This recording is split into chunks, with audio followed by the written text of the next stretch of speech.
संगम नगरी में deputy CM ने किया करोड़ों रुपए की योजनाओं का शिलान्यास और लोकार्पण। उप मुख्यमंत्री केशव प्रसाद मौर्य गुरुवार को संगम नगरी पहुंचे, जहां एयरपोर्ट पहुंचने पर डिप्टी सीएम का महापौर गणेश केशरवानी, अवधेश चंद्र गुप्ता सहित बड़ी संख्या में कार्यकर्ताओं ने फूल मालाओं के साथ स्वागत किया।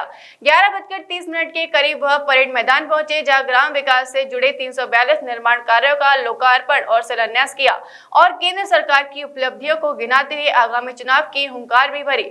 विकास से संबंधित सभी योजना का लोकार्पण डिप्टी सीएम केशव प्रसाद मौर्य ने बटन दबाकर किया। इससे पहले मंच पर मौजूद उप मुख्यमंत्री, सांसद, विधायक, एमएलसी, महापौर समेत तमाम नेताओं का बुके से स्वागत व अभिनंदन किया। कार्यक्रम में 41 करोड़ की योजना का लोकार्पण करने के बाद ग्राम्य विकास पर आधारित ग्राम्य नाम पुस्तक का उप मुख्यमंत्री ने विमोचन किया। उन्होंने बताया कि 14,000 लाभार्थियों के आवास तैयार हो गए हैं, इन्हें आवास की चाबी सौंपी गई। उप मुख्यमंत्री प्रतीकात्मक रूप से 50 लाभार्थियों को मंच पर चाबी सौंपी। इसके अलावा बीसी सखी समेत अन्य स्वयं सहायता समूह से जुड़ी 33 महिलाओं को भी सम्मानित किया। साथ ही समूह के खाते में अलग अलग योजनाओं के अंतर्गत पैसा ट्रांसफर किया।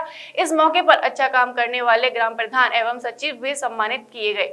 उन्होंने कहा कि प्रधानमंत्री नरेंद्र मोदी के नेतृत्व में पूरे विश्व में भाजपा का डंका बज रहा है। 2019 में कई पार्टियों ने मोदी के खिलाफ एकजुट होकर प्रचार किया था, लेकिन वह मोदी लहर में तिनके की तरह उड़ गए। ये सारी विपक्षी पार्टियां फिर एकजुट होने लगी हैं। जनता के दम पर पार्टी लोकसभा चुनाव में फिर बेहतरीन प्रदर्शन करेगी और नरेंद्र मोदी तीसरी बार प्रधानमंत्री पद की शपथ लेंगे।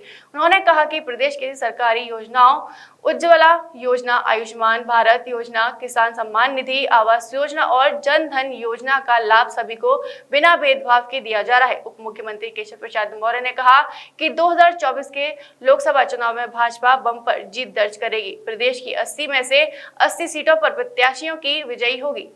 जिस तरह 2019 के चुनाव में भाजपा ने प्रधानमंत्री नरेंद्र मोदी के नेतृत्व में बम्पर जीत दर्ज की थी, उसी तरह 2024 में भी पार्टी रिकॉर्ड बनाएगी। उप मुख्यमंत्री केशव प्रसाद मौर्य ने कहा कि 2024 के लोकसभा चुनाव में भाजपा बम्पर जीत करेगी। प्रदेश की 80 में से 80 सीटों पर प्रत्याशी की विजयी होगी।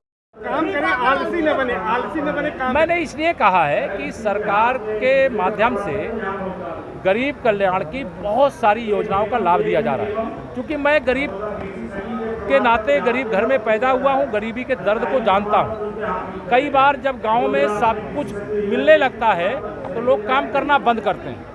हम प्रधानमंत्री आवास दे रहे हैं, वो एक प्रधानमंत्री आवास के लिए अलग से कमाई कर लें और उसको एक घर की जगह 2 घर बना लें, 1 मंजिल की जगह 2 मंजिल बना लें। हमारे जो देश की श्रम शक्ति है, प्रदेश की जो श्रम शक्ति है, उसको जंग ना लगने पाए, इसका आह्वान किया हूँ, इसकी अपील किया हूँ।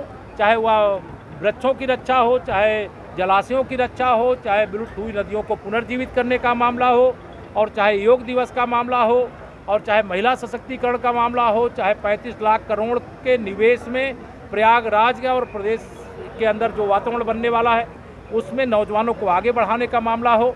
हम हर दृष्टि से चाहते हैं हमारा देश अगर दुनिया का नंबर 1 देश बनेगा, वो बनने जा रहा है, तो उत्तर प्रदेश भी देश का नंबर 1 प्रदेश बने।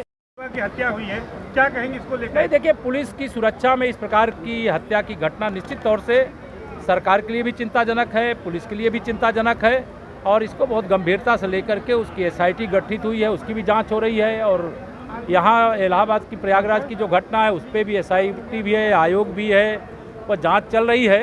जांच का सच सामने आएगा। इस प्रकार की घटनाओं पर रोक लगाया जा सके, इसके लिए पूरी ताकत सरकार लगाएगी, पुलिस पूरी सतर्कता बरतेगी। और समाज से भी मैं अपील करता हूं कि संदिग्धों पर वह भी नज़र रखें और पुलिस को सूचना दें और समय पर इस प्रकार की मंशा रखने वालों को पकड़वाने में मदद करें। सर, सरकार कई तो क्या दिखाई दे रहा है? देखिए, या तो अखिलेश यादव जी अपनी पार्टी का आम आदमी पार्टी में विलय कर रहे हैं, या तो आम आदमी पार्टी सपा में विलय कर रही होगी, लेकिन ये सब 2024 में विलाए जाएंगे, मतलब गायब हो जाएंगे। इनको जनता ही नहीं कहीं टिकने देगी। उत्तर प्रदेश में तो हम लोग पूरा विश्वास रखते हैं कि 2014 में हम 73 सांसद जीते थे और 2024 में 80 की 80 सीटें अगर भाजपा की झोली में आवें तो मुझे कोई आश्चर्य नहीं लग रहा है। हमें एक तरफा भारतीय जनता पार्टी के जीत का एकदम स्पष्ट वातावरण दिखाई दे रहा है। देश की जनता के आशीर्वाद से माननीय नरेंद्र मोदी जी के नेतृत्व में चलने वाली सरकार ने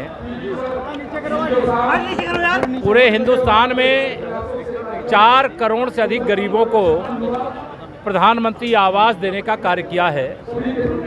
प्रयागराज भी एक ऐसा सौभाग्यशाली जनपद है जहां प्रधानमंत्री और मुख्यमंत्री आवास लगभग 2 लाख एक जिले में मिले हैं। ये एक रिकॉर्ड है। जो गरीबी का दर्द जानता है वही गरीबों का दर्द दूर कर सकता है। जाके पैर न फटी बेवाई, वह क्या जाने पीर पराई। जो चांदी के चम्मच लेकर के पैदा हुए हैं वो गरीबी हटाओ का नारा दे सकते हैं और उसके बदले गरीबों को मिटाने का काम कर सकते हैं, लेकिन वो कभी गरीबी हटा नहीं सकते। हमारी डबल इंजन सरकार देश में माननीय मोदी जी, प्रदेश में आदरणीय योगी जी की अगुवाई में एक ही संकल्प है, हर गरीब के जीवन का दुख हमारा हो जाए और हम लोगों के जीवन का सुख गरीबों का हो जाए। विश्व स्तरीय चिकित्सा सुविधाओं से युक्त JP diagnostics radiology and pathology centre Mathura का पहला complete radiology and pathology diagnostic facility से सुसज्जित। Doctor Deepak Agarwal and doctor Nidhi Agarwal, JSR tower, Govardhan crossing, NH90, Mathura.